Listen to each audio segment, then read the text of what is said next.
रोजगार वित्त सेवा में आपका स्वागत है। आज हम लोग हिंदी का प्रैक्टिस सेट करेंगे, जिसका पहला क्वेश्चन है, हे राम रक्षा करो। वाक्य में कौन सा कारक है? ऑप्शन ए कर्ता कारक, ऑप्शन बी अपादान कारक, ऑप्शन सी संबोधन कारक या फिर ऑप्शन डी अधिकरण कारक। इन कारकों की पहचान पहले सबको होनी चाहिए। जैसे कर्ता कारक की पहचान ने लगा होगा, जैसे राम ने खाना खाया। अपादान से अलग, से अलग, अलग, ठीक, अलगाव होना चाहिए।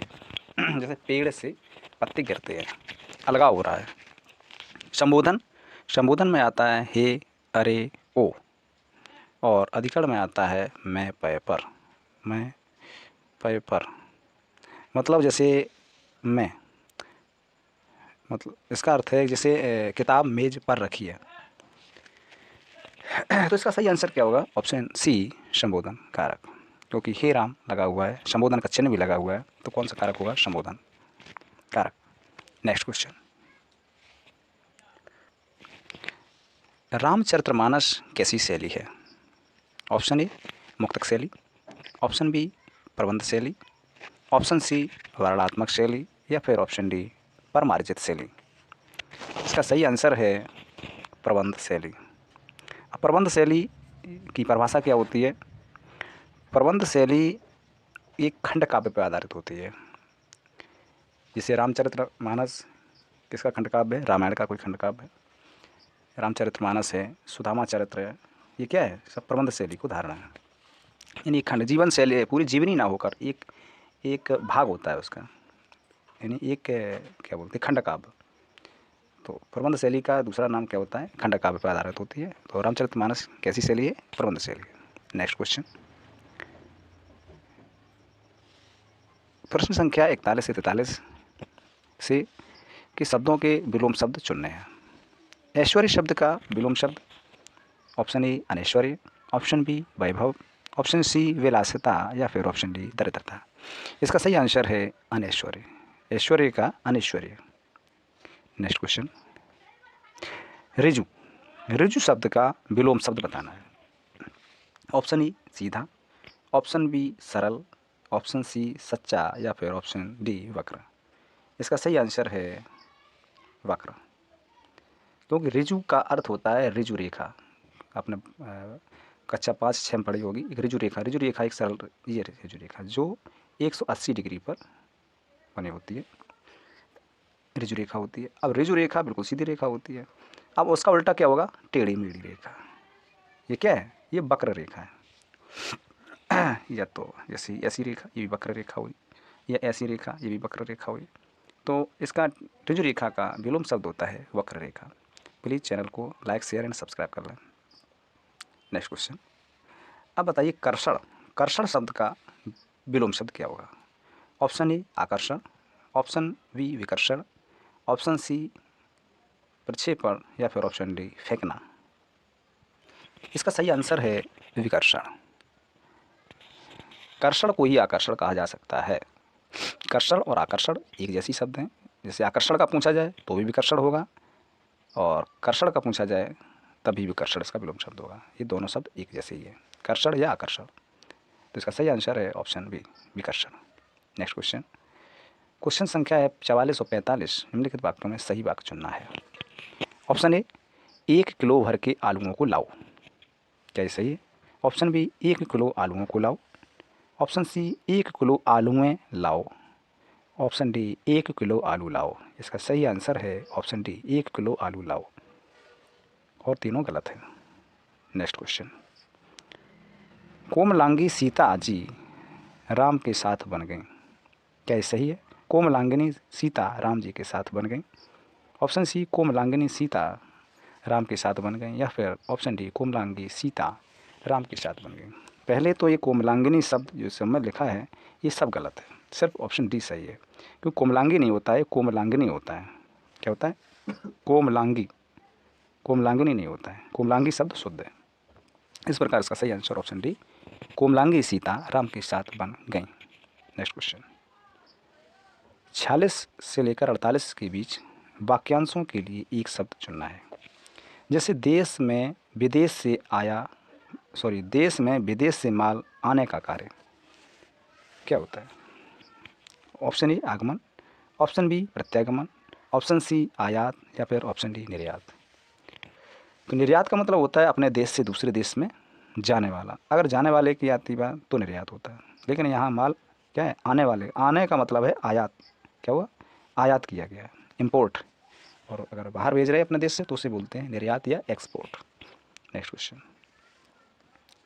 पूर्व और पश्चिम, पूर्व और उत्तर के बीच की दिशा क्या कहलाती है?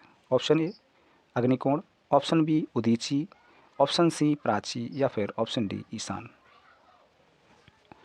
हाँ, उत्तर और पूर्व के बीच की दिशा क्या कहलाती है? इसका सही आंसर है ऑप्शन डी ईशान। अब प्राची, उदीची ये क्या है? वैसे तो 4 दिशाएं होती हैं, उत्तर दक्षिण पूर्व पश्चिम, लेकिन इसके अगर बीच में देखा जाए ये वाली दिशाएं तो इनका भी नाम है। जैसे दक्षिण और पूर्व की दिशा को बोलते हैं आग्नेय। दक्षिण पूर्व इधर क्या हो गया? आग्नेय, आग्नेय, ठीक। और दक्षिण पूर्व, उसके बाद आ गया दक्षिण पश्चिम की दिशा को बोलते हैं नैऋत्य, या नैऋत्य हो गया। और दक्षिण उत्तर पूर्व की दिशा को बोलते हैं ईशान। इसमें क्वेश्चन दिया ही क्या है? उत्तर पूर्व। अब बची कौन सी? एक दिशा और बची होगी, वो है, और ये पश्चिम उत्तर की दिशा को बोलते हैं क्या? वायव्य, वायव्य। तो ये दिशा नोट कर लेना अपनी कॉपी में, कौन कौन सी दिशाएं होती हैं। ये क्वेश्चन ज़रूर पूछा जाता है। कौन सी? प्राची, उदीची, ईशान किसे बोलते हैं, वायव्य किसे बोलते हैं, ईशान किसे बोलते हैं, ये दिशाएं बहुत पूछी जाती हैं। नेक्स्ट क्वेश्चन, उपकार न मानने वाला है, बहुत पूछा जाता है क्वेश्चन है। उपकार को मानने वाला, उपकार को न मानने वाला होता है। ऑप्शन ए कृतज्ञ, ऑप्शन बी कृतघ्न, ऑप्शन सी उपकारी या फिर ऑप्शन डी सदाचारी। इसका सही आंसर है कृतज्ञ। अगर कृतघ्न लगा होता तो, अगर उपकार को न मानने वाला होता तो कृतघ्न हो जाता है इसका सही आंसर, लेकिन यहाँ क्या है? उपकार को मानने वाला। इस प्रकार इसका सही आंसर क्या होगा? कृतज्ञ। नेक्स्ट क्वेश्चन, स्कंद का तद्भव रूप बताएं। स्कंद का तद्भव रूप क्या है? ऑप्शन ए खंड, ऑप्शन बी सर्ग, ऑप्शन बी विकंद या फिर ऑप्शन डी कंधा। इसका सही आंसर है कंधा। स्कंद फॉर कंधा। स्कंद, कंधा क्या है? तत्सम रूप है, और स्कंद क्या है? तत्सम रूप है। कंधा क्या है? तद्भव रूप। कंधा तद्भव है और तत्सम क्या है? स्कंद, ठीक। नेक्स्ट क्वेश्चन, किवाड़ शब्द है, आ गया शब्द किवाड़। किवाड़ शब्द क्या है? ऑप्शन ए तद्भव शब्द है, ऑप्शन बी तत्सम शब्द है, ऑप्शन सी देशज या फिर इनमें से कोई नहीं। इसका सही आंसर है तद्भव शब्द। ये भी तद्भव है। अगर तत्सम पूछा जाए क्या होगा इसका? कपाट होगा, कपाट। कपाट क्या होगा? तत्सम होगा। और किवाड़ क्या है? ये तद्भव है। नेक्स्ट क्वेश्चन, खीर शब्द का तत्सम रूप क्या है? ऑप्शन ए क्षीर, ऑप्शन बी ओदन, ऑप्शन बी छार या फिर उनमें से कोई नहीं। खीर शब्द का तत्सम है क्षीर। जो छः छत्री होता है, अगर छः छत्री जिस शब्द में आ जाता है वो तत्सम हो जाता है। तो खीर का क्या हो गया? क्षीर। जहाँ भी छः छत्री का यूज होगा तो वो तत्सम शब्द ही होगा, जिस शब्द में छः छत्री का शुरुआत हो रहा है। तो खीर शब्द का तत्सम क्या हो गया? क्षीर। नेक्स्ट क्वेश्चन, और ये साइंस का क्वेश्चन है। ग्रंथि, ग्रंथि का तद्भव आ गया। ग्रंथि का तद्भव, तद्भव तत्सम अच्छी तरीके से पढ़ के जाएं, अच्छी लेवल क्वेश्चन आते हैं इसमें। ग्रंथि का तद्भव क्या होता है? ऑप्शन ए गांठ, ऑप्शन बी गंठी, ऑप्शन बी गोथा या फिर ऑप्शन डी कंठी। इसका सही आंसर है गांठ, ऑप्शन ए। नेक्स्ट क्वेश्चन, खट्टा दही में किस प्रकार का विशेषण है? विशेषण क्या होता है? विशेषण क्या होता है? विशेषण का अर्थ होता है कि संज्ञा और सर्वनाम की जो शब्द विशेषता बताते हैं उन्हें विशेषण कहा जाता है। अब कौन सा विशेषण है? खट्टा दही में किस प्रकार का विशेषण, ये क्वेश्चन पूछ रहा है। तो इसका ऑप्शन ए गुणवाचक, ऑप्शन बी परिमाणवाचक, ऑप्शन सी सार्वनामिक या फिर ऑप्शन डी तुलनात्मक। तो खट्टा क्या है? खट्टा क्या है? दही कैसा है? खट्टा है। दही कैसा है? खट्टा है, मीठा है। तो ये क्या है? इसका गुण है, ये गुण है उसका। तो ये ऑप्शन ई गुणवाचक विशेषण हो गया, क्योंकि परिमाण हो नहीं सकता, परिमाण की बात ही नहीं करना है, न तुलनात्मक न तुलना की बात कर रहा है, सार्वनामक हो नहीं सकता है, क्योंकि खट्टा जो है उसका गुण है, या क्या खट्टा क्या उसका ये नेचर है। नेक्स्ट क्वेश्चन, तिगुना चौगुना शब्द में कौन सा विशेषण है? ऑप्शन ए क्रमवाचक विशेषण, ऑप्शन बी गणनावाचक विशेषण, ऑप्शन सी आवृत्तिवाचक विशेषण, या फिर ऑप्शन डी अनिश्चित संख्यावाचक विशेषण। इसका सही आंसर है क्या है? आवृत्तिवाचक विशेषण। अब इनको जानना भी जरूरी है कि क्रमवाचक विशेषण कौन होते हैं, गणनावाचक विशेषण कौन होते हैं, संख्यावाचक अनिश्चित संख्यावाचक विशेषण कौन से होते हैं। तो क्रमवाचक विशेषण कौन होते हैं? जैसे हम कहें प्रथम है, द्वितीय है, तृतीय है, इस तरीके से क्रमवाचक होते हैं। प्रथम, द्वितीय, तृतीय, चतुर्थ, पंचम, ये हो गए क्रमवाचक। गणनावाचक क्या होते हैं? गणनावाचक में होते हैं जैसे 2, 4, 8, 8 फल, 10 पुत्र, 4 दिशाएं, ये गणना यानी गणना की जा सके, वो क्या होते हैं? गणनावाचक। आवृत्तिवाचक का मतलब हो गया 3 गुना, 4 गुना, 10 गुना, क्या हो गया ये, जैसे गुना, 4 गुना, 10 गुना, ये क्या है? आवृत्ति, यानी जैसे पहाड़ा होता है 2 दूनी 4 दूनी 8 दूनी 16, मतलब उसका गुना होता चला जाए, ये क्या क्या होता है? ये आवृत्तिवाचक होता है। वो अनिश्चित संख्यावाचक, ये तो सभी को पता है, जैसे कहें हम कुछ है और सब है और अनेक हैं और थोड़े, ये क्या है? सब संख्यावाचक तो है, लेकिन क्या है? अनिश्चित संख्यावाचक है। कुछ है संख्यावाचक तो है, कुछ जैसे कुछ विद्यार्थी आए, संख्यावाचक तो है लेकिन अनिश्चित है, अब पता नहीं कितने आए। सब विद्यार्थी आ गए, तब भी अनिश्चित संख्यावाचक है। तो इस तरीके से इसका सही आंसर होना चाहिए ऑप्शन सी, आवृत्तिवाचक, तिगुना और चौगुना। नेक्स्ट क्वेश्चन, कीर्ति शब्द का पर्यायवाची शब्द कौन सा है? ऑप्शन ए रचना, ऑप्शन बी यश, ऑप्शन सी निपुण, या फिर ऑप्शन डी कीर्तन। इसका सही आंसर है ऑप्शन बी यश। नेक्स्ट क्वेश्चन, कृष्ण का पर्यायवाची शब्द कौन सा है? Option A Gudakesh, option B Partha, option C Madhusudan, या फिर ऑप्शन डी धर्मराज। बताइए, धर्मराज किसका है? धर्मराज पता है, युधिष्ठिर का है। पार्थ किसका है? पार्थ और गुड़ाकेश दोनों किसके हैं? अर्जुन के हैं। पार्थ और गुड़ाकेश दोनों अर्जुन के हैं, लेकिन जो मधुसूदन है, मधुसूदन ये कृष्ण का है। इसका सही आंसर होगा option C, Madhusudan. Next question, चपला चंचल दामिनी, इसका सही आंसर क्या होना? चपला का समानार्थी शब्द पूछा है, समानार्थी शब्द यानी पर्यायवाची, समानार्थी चपला के बराबर क्या है? ऑप्शन ए ज्वाला, ऑप्शन बी कंजूस, ऑप्शन सी भामिनी, या फिर ऑप्शन डी दामिनी। इसका सही आंसर है दामिनी। चपला का मतलब होता है बिजली तड़कती है चपला, दामिनी ऊपर जो बिजली तड़कती है उसको बोलते हैं चपला, विद्युत का एक समानार्थी शब्द है। नेक्स्ट क्वेश्चन, जीव शब्द का पर्यायवाची है? ऑप्शन ई वचन, ऑप्शन बी रसना, ऑप्शन सी ध्वनि, या फिर ऑप्शन डी जीव। जीव का पर्यायवाची होना चाहिए रसना, रस, स्वाद किससे लेते हैं कि अच्छा रस आ रहा है, तो ये इसका जीव का पर्यायवाची हो गया रसना। इस तरीके से याद कर सकते हैं इसको। तरंग शब्द का पर्यायवाची है? ऑप्शन ए क्षीण, ऑप्शन बी काया, ऑप्शन सी ऊर्मी, या फिर ऑप्शन डी प्रतिकृति। इसका सही आंसर है ऊर्मी, तरंग ऊर्मी, तरंग का इस तरीके से याद करें, तरंग ऊर्मी, तरंग प्लस ऊर्मी, तरंग ऊर्मी, यानी तरंग का क्या हो गया? पर्यायवाची ऊर्मी। नेक्स्ट क्वेश्चन क्या है? निम्नलिखित में से शुद्ध वर्तनी वाला शुद्ध शब्द छांटना है। ऑप्शन ए तदनुसार, ऑप्शन ए तदनुसार, ऑप्शन सी तदानुसार, ऑप्शन डी तादानुसार। इसका सही आंसर है ऑप्शन बी तदनुसार। क्या है? नेक्स्ट क्वेश्चन, निम्नलिखित में से अशुद्ध वर्तनी कौन सी है? क्या छांटना है? अशुद्ध वर्तनी। ऑप्शन ए छत्रपति, ऑप्शन बी यजमान, ऑप्शन सी जनसंख्या, या फिर ऑप्शन डी जिजीविसा। इसका सही आंसर है छत्रपति। क्यों छत्रपति क्यों गलत है, अशुद्ध क्यों है? ये छतरी ना होकर, छतरी ना होकर ये छाता वाला होना चाहिए। छत्रपति शिवाजी महाराज जैसे लिखते हैं तो छत्रपति ना होके छाता बनेगा। नेक्स्ट क्वेश्चन, सत्कार शब्द में कौन सा उपसर्ग है?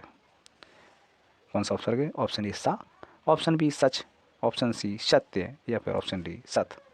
इसका सही आंसर है क्या होना चाहिए? सत। सत प्लस कार, इसका अगर संधि विच्छेद करेंगे तो सत प्लस कार हो जाएगा सत्कार। नेक्स्ट क्वेश्चन, राष्ट्रीय शब्द में कौन सा प्रत्यय है? प्रत्यय हमेशा कहाँ लगाए जाते हैं? शब्द के बाद में। तो इसका सही आंसर है कौन सा? ऑप्शन ए या फिर ऑप्शन बी या फिर ऑप्शन सी या फिर ऑप्शन डी। इसका सही आंसर है ई है, राष्ट्र प्लस ई है। राष्ट्रीय, राष्ट्र का अगर संधि विच्छेद करेंगे तो राष्ट्र प्लस ई होगा। इस प्रकार इसका सही आंसर ऑप्शन सी होगा। नेक्स्ट क्वेश्चन, और ये अच्छा क्वेश्चन है, कौन सी संधि विच्छेद नहीं है? निम्न में से कौन सा संधि का विच्छेद सही नहीं है? ये पूछ रहा है। क्या है? सही नहीं है। हित प्लस सी, सदा प्लस एव, बन प्लस औसत या फिर महा प्लस ओज। महा प्लस ओज को क्या बोलते हैं? महोज। सदा प्लस एव सदैव, बन प्लस औसत को बन औसत, और हित प्लस एसी होता तो सही हो जाता। हित प्लस सी नहीं होता है, हित प्लस एसी हित ऐसी होता है। इसका हित प्लस एसी अगर सही होता तो सही होता, लेकिन लिखा क्या है इसमें? हित प्लस सी। इस प्रकार संधि विच्छेद गलत है। इसका सही आंसर है हित plus C, option A. Next question, नवग्रह में कौन सा समास है? ऑप्शन ए द्विगु समास, ऑप्शन बी द्वंद्व समास, ऑप्शन सी तत्पुरुष समास या फिर ऑप्शन डी बहुब्रीहि समास। इसका सही आंसर है द्विगु समास। क्योंकि द्विगु समास कैसे है? क्योंकि नवग्रह, नव मतलब नौ ग्रहों का समूह, उसको बोलते हैं नवग्रह। तो अगर संख्यावाची है, संख्यावाचक शब्द पहले आ रहा है तो वहाँ द्विगु समास होता है। द्वंद्व समास में क्या होता है? द्वंद्व समास में योजक चिन्ह का लोप होता है, जैसे सीता और राम। सीता राम योजक चिन्ह इडेस का लोप होता है। बार बार नहीं, जैसे सीता राम है, राम लक्ष्मण है, तो बीच में जो योजक चिन्ह होता है उसका लोप होता है। तत्पुरुष में क्या होता है? इसमें कारक चिन्हों का लोप होता है। और बहुब्रीहि में तीसरा पद प्रधान होता है। नेक्स्ट क्वेश्चन, चेहरे पर हवाइयाँ उड़ना मुहावरे का अर्थ है। ऑप्शन ए डर से घबरा जाना, ऑप्शन बी कुरूप होना, ऑप्शन सी अत्यधिक सुंदर होना या फिर ऑप्शन डी स्वास्थ्य ठीक ना होना। आप खुद ही एज्यूम करिएगा कि चेहरे पर हवाइयाँ कब उड़ती हैं। चेहरे पर हवाइयाँ एकदम गर्मी ना हो, सर्दी हो, फिर भी पसीना निकल आए, एकदम से घबराहट सी हो, कांपने लगो, तो क्या होगा? चेहरे हवाइयाँ कब उड़ती? डर से घबरा जाना। अचानक आपके सामने आप जा रहे हो अकेले, अचानक कोई डरावनी चीज़ आ जाए तो आपके चेहरे की हवाइयाँ उड़ जाएंगी। तो क्या उसका सही आंसर है? डर से घबराना। नेक्स्ट क्वेश्चन, चांदी काटना। चांदी काटना मुहावरे का अर्थ क्या होगा? ऑप्शन ए धातु कर्म करना, ऑप्शन बी चोरी करना, ऑप्शन सी लाभ ना होना या फिर ऑप्शन डी मौज करना। चांदी काटना, लोग कह रहे होंगे कि आप तो चांदी काट रहे हैं। क्या कह रहे हैं? आप तो चांदी काट रहे हैं। चांदी काट रहे हैं का मतलब मौज कर रहे हैं, बहुत मौज में है। आपकी तो चांदी है, यानी चांदी काट रहे हैं आप, तो मौज कर रहे हैं। इसका सही आंसर होगा ऑप्शन डी।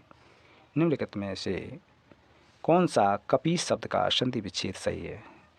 कपीस का संधि विच्छेद बताना है।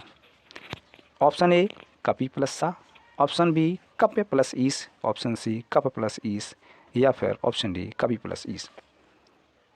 इसका सही आंसर है कपी प्लस ईस, कपीस।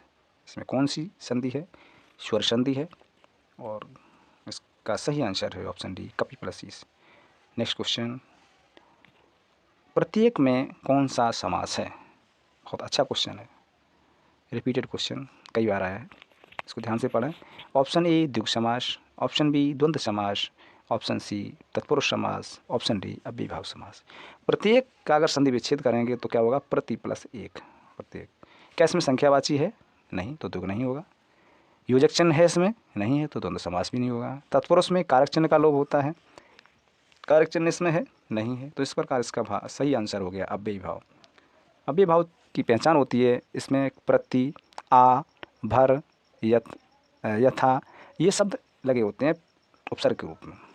तो इसमें उपसर्ग कौन सा लगा है? प्रति उपसर्ग लगा हुआ। प्रति एक मैंने प्रति प्लस एक, प्रति उपसर्ग लगा है, इसलिए इसमें कौन सा हो गया? अव्ययीभाव। जैसे यथाशक्ति में यथा उपसर्ग लगा हुआ है, भरपेट में भर उपसर्ग लगा होता है। तो इस तरीके से अव्ययीभाव, यहाँ कौन सा होगा आंसर? ऑप्शन डी अव्ययीभाव समास। नेक्स्ट क्वेश्चन, और ये अंतिम क्वेश्चन होगा, कौन सा शब्द तत्सम है?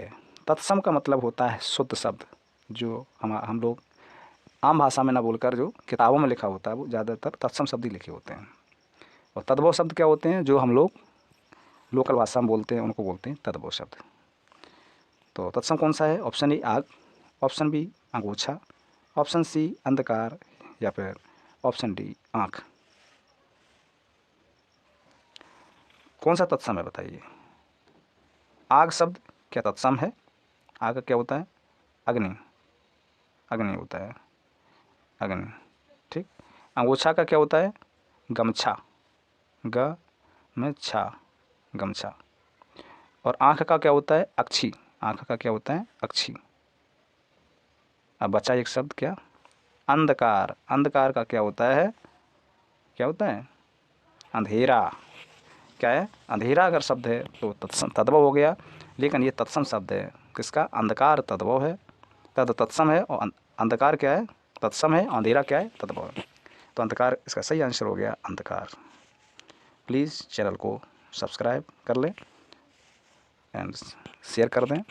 प्लीज़ सभी लोग लाइक कर दें। Thanks for watching. सभी को बहुत बहुत धन्यवाद।